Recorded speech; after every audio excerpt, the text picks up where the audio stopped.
Assalamualaikum warahmatullahi wabarakatuh. Teman-teman HMT yang dirahmati oleh Allah Subhanahu wa taala. Saya Firzanil Bushra dari Halaqah Majelis Taklim Kabupaten Sumeneb. Kita mengetahui teman-teman bahwa di dalam kitab Sahih At-Tirmidzi, sahabat Jabir ibnu Abdullah radhiyallahu anhuma yang riwayat hadis ini dari Ibnu Huzaimah, bahwa ada doa malaikat Jibril yang diamini oleh kanjeng Nabi Muhammad SAW ketika Nabi hendak khutbah dan menaiki mimbarnya. Di tangga 1, 2, dan 3 Nabi terdiam sembari mengucapkan amin ya Allah. Selesai khutbah, para sahabat bertanya, Nabi, kenapa jenengan mengamin hingga sampai 3 kali ketika menaiki mimbar?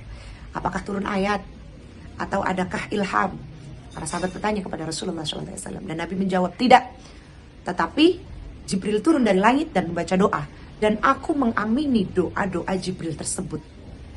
Apa saja doa malaikat Jibril ini? Yang pertama adalah syaqiyah, celaka.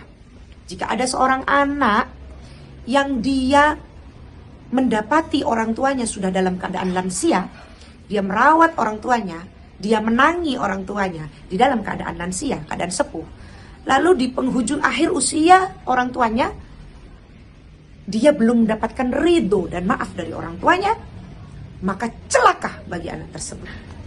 Artinya apa teman-teman? Jadi jika kita menangi, kita kacapok kalau kata orang Madura, kita menangi, kita membersamai masa-masa lansia, masa-masa sepuh orang tua kita, dan kita tidak merawat beliau dengan baik, kita tidak melayani beliau dengan baik, sehingga di ujung akhir usianya beliau belum ridho terhadap kita, anak-anaknya, maka celakalah bagi kita. Karena sesungguhnya tiket surga yang jelas-jelas terpampang nyata di depan mata, kita sia-siakan karena kita tidak mendapatkan ridho orang tua dari melayani dan merawat beliau di masa senjanya. Kemudian doa yang kedua dari malaikat Jibril, syaqiyah, celaka jika ada seorang anak manusia mendengar telinganya asma Muhammad Rasulullah SAW dikumandangkan, dirapalkan, diucapkan, tetapi lisannya tidak langsung mengucapkan sholawat kepada nabinya, celaka. Itu artinya apa? Artinya jika kita mendengar asma Rasulullah dan kita tidak langsung mengucapkan Allahumma sholli wa sallim wa barik alaih, tidak otomatis mengucapkan salam kepada beliau, artinya hati kita tidak connect pada kanjeng Nabi. Hati kita kurang sambungannya, koneksinya tidak ada pada kanjeng Nabi. Dan mereka yang hatinya tidak terpaut, tidak lekat kepada nabinya, kekasih hati Allah, maka sungguh kita termasuk orang-orang yang celaka.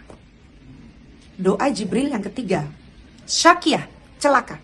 Jika ada seseorang yang memasuki bulan Ramadan, lalu di ujung akhir bulan Ramadan Allah belum mengampuni seluruh dosa-dosanya dalam hidupnya, maka celakalah bagi orang tersebut.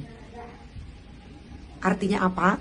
Jika kita memasuki bulan Ramadan tidak dengan niat dan keyakinan yang kuat, tidak dengan mempersiapkannya sungguh-sungguh, dan hanya menjalani Ramadan dengan halah, kalau bedena ambil apa adanya, ya wes lah, yang penting poso. Nah ini hanya sekedar biasa-biasa saja, tanpa antusiasme, tanpa keinginan lebih untuk memperbaiki diri, muhasabah diri, evaluasi kekurangan-kekurangan diri, menambah value, nilai-nilai kebaikan diri, tanpa ada planning yang kita persiapkan selama bulan Ramadan.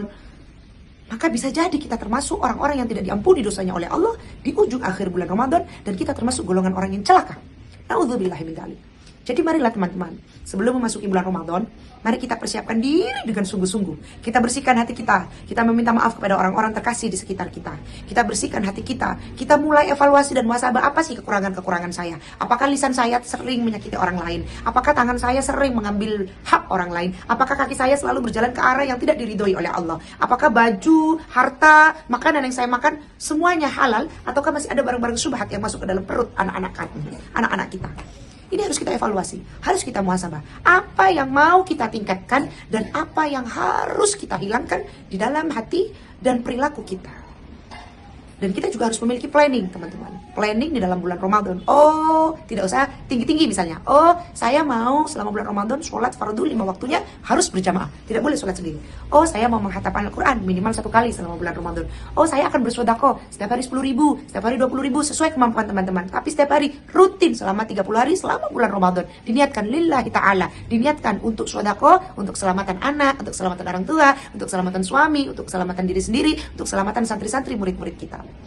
Jadi mari, selain muhasabah, evaluasi diri, kita juga harus ada planning untuk mempersiapkan bulan Ramadan ini, agar bulan Ramadan ini kita tidak hanya menahan lapar dan menahan haus, tapi kita juga mampu menahan syahwat, menahan nafsu, menahan keinginan, dan menahan segala hal yang buruk di dalam hati agar tidak keluar melalui jiwa, pikiran, lisan, dan perilaku kita.